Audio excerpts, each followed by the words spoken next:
Good morning. Well, this past weekend, most of us celebrated the beginning of spring, or at least the unofficial beginning of spring, with the onset of daylight savings time. Every year when that happens, we know that the promise of spring is just ahead of us, even though the weather today may not appear to be that way. It reminded me of a story I read about a man who had 4 sons. He wanted to teach them a lesson about the seasons of life. So he sent all of these sons out, one at a time, to a distant pear tree. He sent the first one out in winter, the second one in spring, the third in summer, and the fourth one in autumn. At the end of the year, he had them all come back and describe to him what it was they had seen. The one who had seen the tree in winter described a barren, gnarled, twisted, almost dead-looking tree. Said it was very ugly. The one who went in spring said, "Oh, I disagree. It was full of hope. It had blossoms on it, and you could see the promise of what was ahead." The one in summer said, "Oh, my goodness, I disagree with you. What I saw was a tree that was fully leafed out, and it had blossoms. It just smelled so sweet." And the fourth one said, "I disagree with all 3 of you.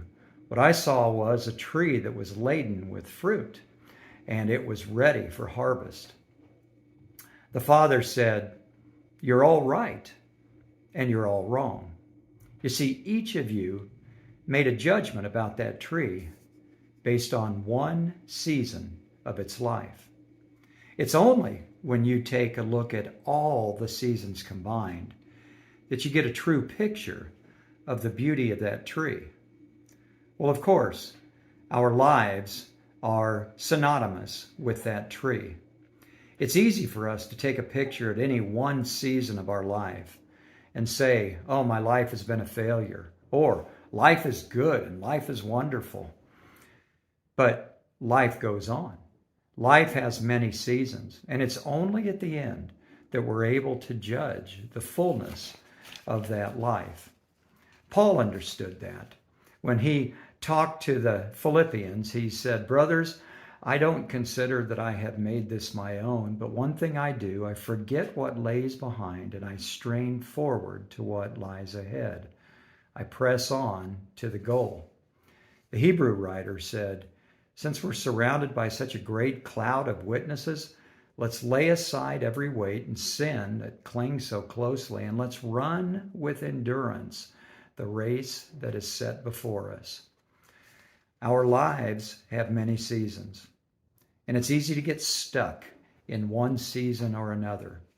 But if we keep our eyes on Jesus and we look ahead, if we press forward, our lives will reflect the fullness, the beauty of that pear tree, and ultimately, they'll bear the fruit that we're designed to bear. This week, I don't know what your life season is like. Perhaps you're in a time of great joy, and that's wonderful if you are. Perhaps you're in a time of sorrow, struggle, of loss.